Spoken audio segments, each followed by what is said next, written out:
आयुरा. काय? अवनीने धावत येऊन विचारलं. तिने लगेच चप्पल घालून त्या मुलासोबतच बाहेर पडली. इथून पुढे. वहिनी थांब, मी पण येते. निधी तिच्या मागून धावतच गेली. एखाद्या गोष्टीत आपलं मन जडलं की तिला काही झालं तरी जीव कासावीस होतो. अवनीचं तसंच झालं होतं. तिने दुकान उभं केलं नसलं तरी सांभाळलं होतं जीवापलीकडे. निधीने जाता जाता समीरला कॉल केला. आमचं दुकान कोणीतरी फोडलं आहे असं कळलं. तुम्ही येता का इकडे? निधीने विचारलं. काय? कधी आणि कोणी? समीरने एकापाठोपाठ एक प्रश्न विचारले. मला माहीत नाही. एक मुलगा आला सांगायला. तिकडेच चाललो आहोत. मी आणि वहिनी, निधी म्हणाली. बरं, मी निघतो लगेच. तुम्ही काळजी करू नका, समीर म्हणाला.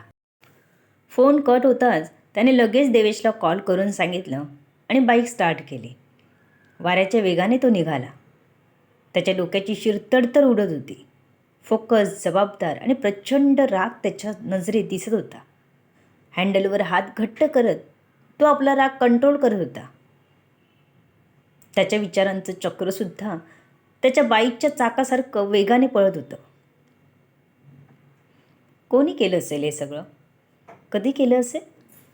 हे काम एकतर भैरव किंवा मग आधिराज या दोघांचंच असेल. नाहीतर एवढी हिंमत कोणी करणार नाही. अजून तिथे CCTV सुद्धा लावले नव्हते, कारण नुकतंच त्यांचं दुकान ग्रोथ करत होतं. समीरने आपल्या लोकांना लोकेशन शेअर करत तोपर्यंत तिथे पोचायला सांगितलं. समीर स्वतः अवघ्या 15 मिनिटातच तिथे पोचला. त्याचवेळी एक काळी सू धडधडत ते थांबली. दिवे बंद झाले आणि हळूच दार उघडलं. देवेश उतरला. त्याच्या चालण्यात एक कडकता, काळा शर्टच्या आतून दिसणारा होल्टर्स, चेहऱ्यावर कमालीचं नियंत्रण होतं. एखादं ऑपरेशन सुरू झाल्याचं जाणवत होतं. समीर आणि देवेशने एकमेकांकडे बघितलं. दोघे तयार असल्याचा इशारा होता तो. निधी, अवनी वहिनी, तुम्ही दोघी घरी जा. समीरचा आवाज आता ठाम झाला होता. मी आणि देवेश सर आहोत इथे. तुम्ही काळजी करू नका. शटरचं तोडलेलं लॉक दोघांनी तपासलं. देवेश गुडघ्यावर बसला व तुटलेल्या लोखंडी तुकड्याला बघून म्हणाला, मला वाटतं एवढ्या जोरात तोडलेलं आहे हे लॉक तर दोघांपेक्षा जास्त माणसं असावी. दोघांनी पूर्ण दुकान चेक केलं. रिपोर्ट तयार केले. आतून दुकानाचं जास्त नुकसान केलं नव्हतं. नेमकं काय शोधायचं होतं चोराला ते पाहता क्षणी लक्षात येत नव्हतं. अवनी आयुष हॉस्पिटलमध्ये होता तेव्हापासून दुकानात गेलीच नव्हती. आजूबाजूला सुद्धा जास्त कॅमेरे नव्हते. कसं कोणाला शोधायचं? हा सगळ्यांपुढे प्रश्नच होता. त्यांनी त्या जागेला सील केलं आणि तिथून निघाले. देवेशने आजूबाजूला CCTV फुटेज मिळतं का बघितलं. इतक्यात देवेशला मेसेज आला. रवी आणि शुभचं लोकेशन सापडलं. तुम्ही लवकर इकडे या. लोकेशन शेअर करतोय. हा त्याच्या टीम मेंबरचा मेसेज होता. देवेश आणि समीर एकाच बाईकवरून सुसाट तिकडे निघाले. लोकेशनला पोचल्यावर देवेश लगेच उतरून पुढे गेला. 2 कॉन्स्टेबल रवीला खेचून बाहेर आणत होते. रवी त्यांना ढकलत ओरडत होता. जशी त्याची नजर देवेश आणि समीरवर पडली तसा तो जागेवरच गार झाला. त्याची पुढे बोलायचीच काय, बघायची सुद्धा हिंमत होत नव्हती. त्याची नजर सरळ जमिनीलाच खेळली. समीर थोडा पुढे आला तसे रवीला घेऊन चाललेले कॉन्स्टेबल उभे राहिले. रवी, तुझी एवढी मजल गेली की माझ्या बहिणीवर डोळा ठेवलास? ती तर चूक तू केलीसच आहेस, पण आयुषला मारायचा प्लॅनमध्ये सामील झालास? तुला आजची रात्र कायम लक्षात राहील. समीरने त्याला धमकीच दिली आणि बाजूला झाला तसे कॉन्स्टेबल त्याला घेऊन गाडीत बसले. शुभला वेगळं हलवण्यात आलं, कारण तो तर देवचा माणूस होता. तो होता म्हणून आज आयुष जिवंत होता.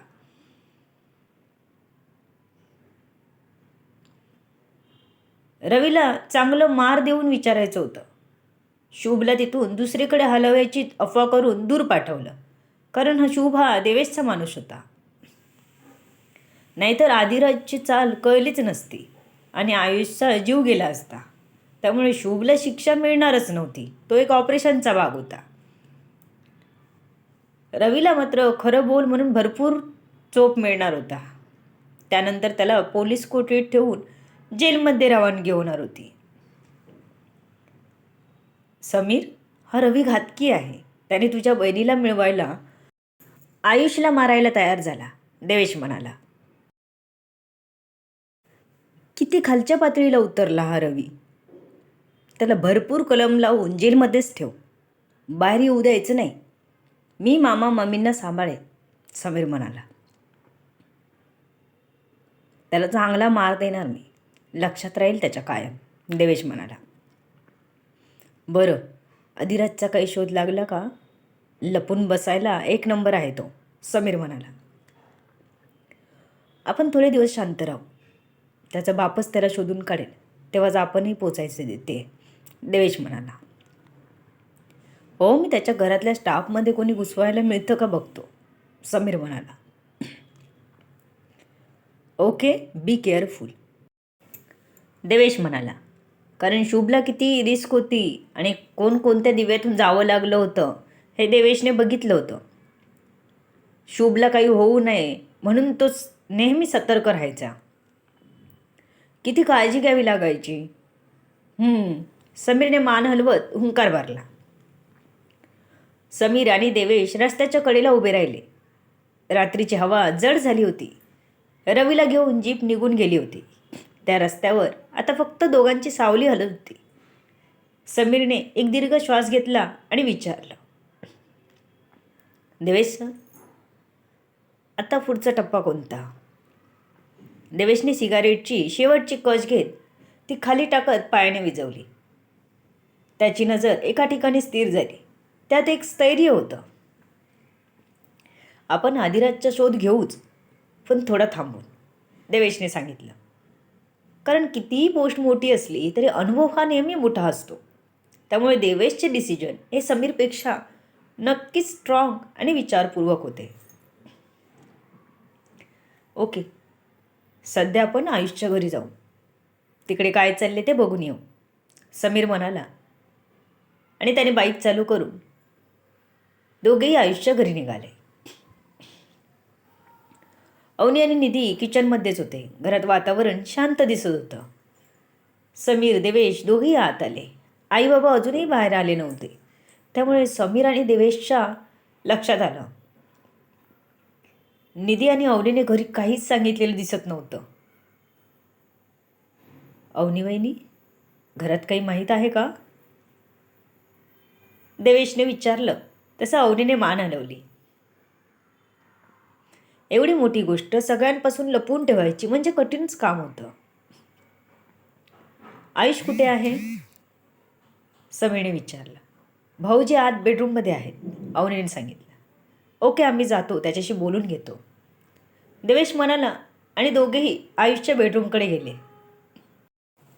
आतून आयुषचा आवाज येत होता. म्हणजे तो जागा होता. त्याला काही गोष्टी सांगून धक्का द्यायचा हे कळत नव्हतं. आयुष, समीरने दरवाजा वाजवून आवाज दिला. समीर? आयुषने समीरचा आवाज ओळखला होता बरोबर. तशी समीरचा आवाज ऐकून आयुरासुद्धा दार उघडायला आली.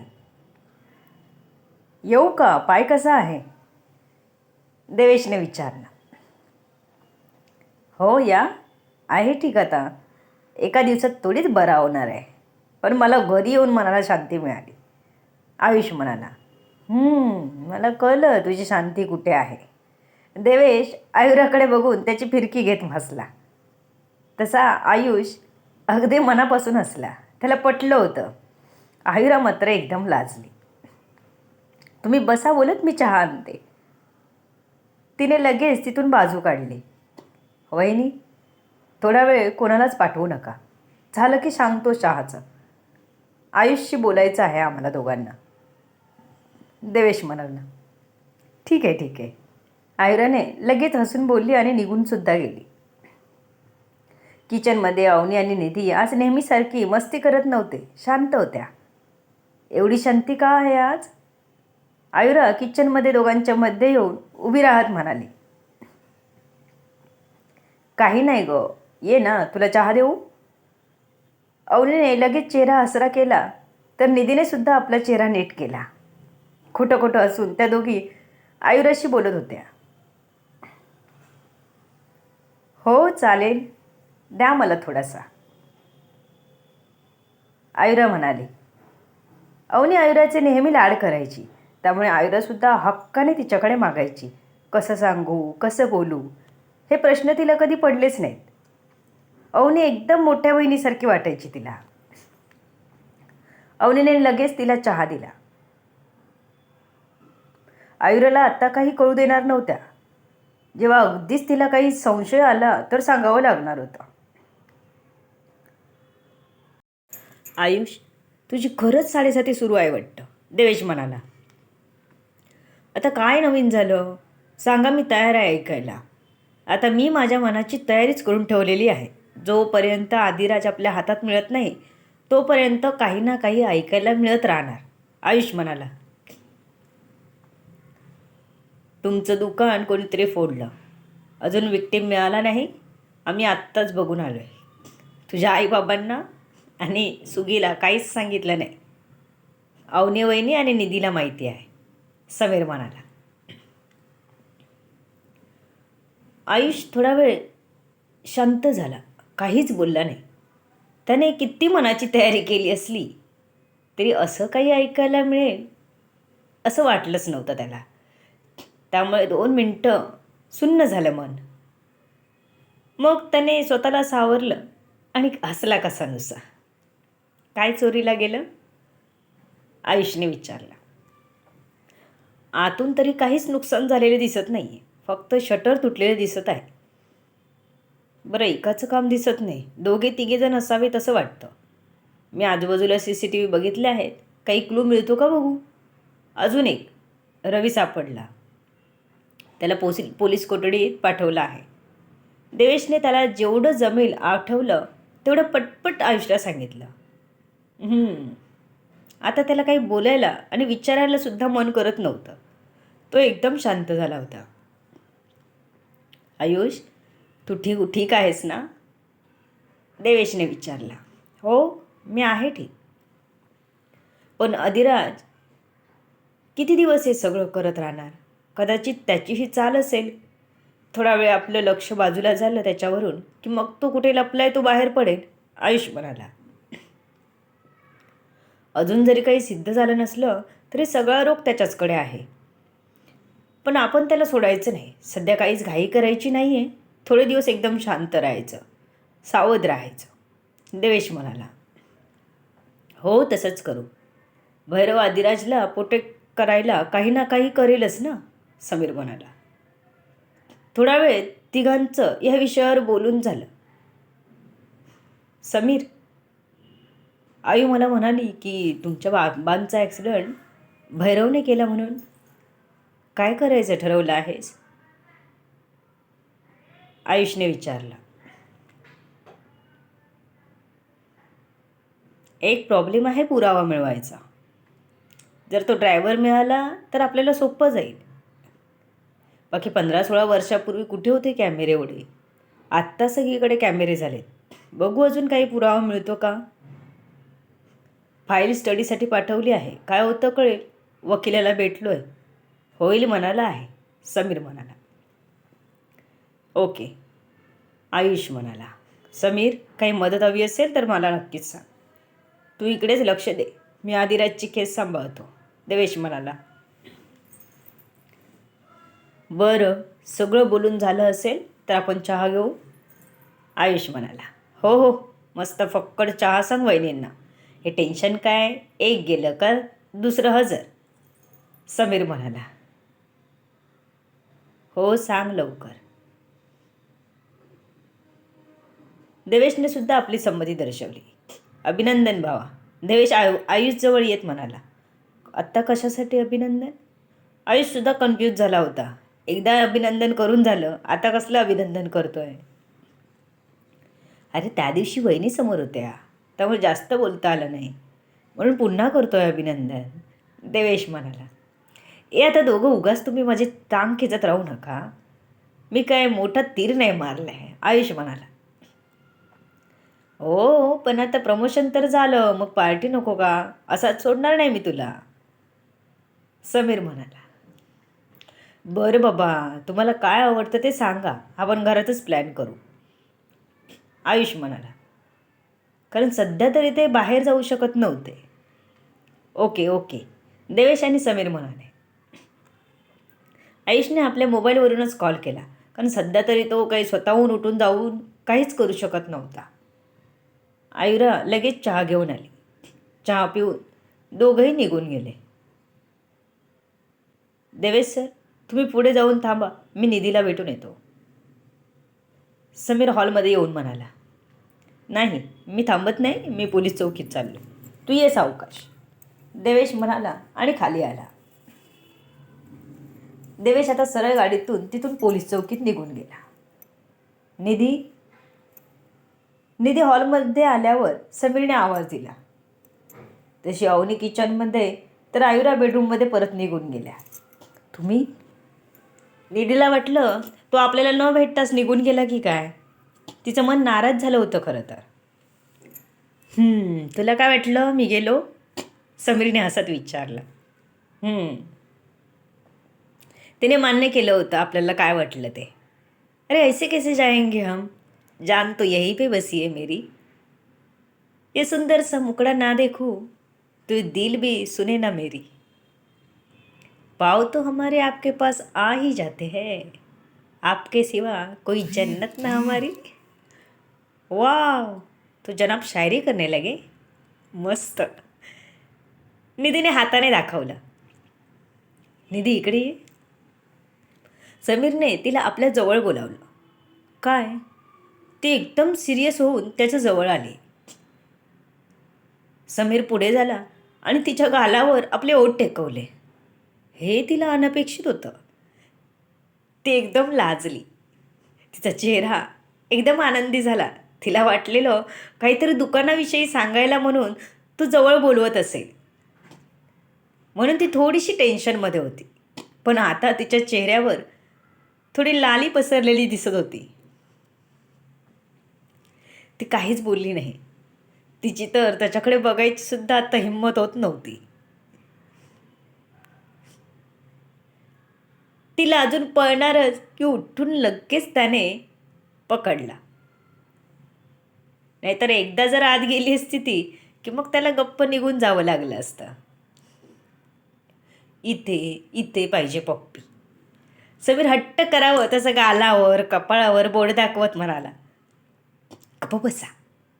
निधी हात सोडून घ्यायला बघत होती.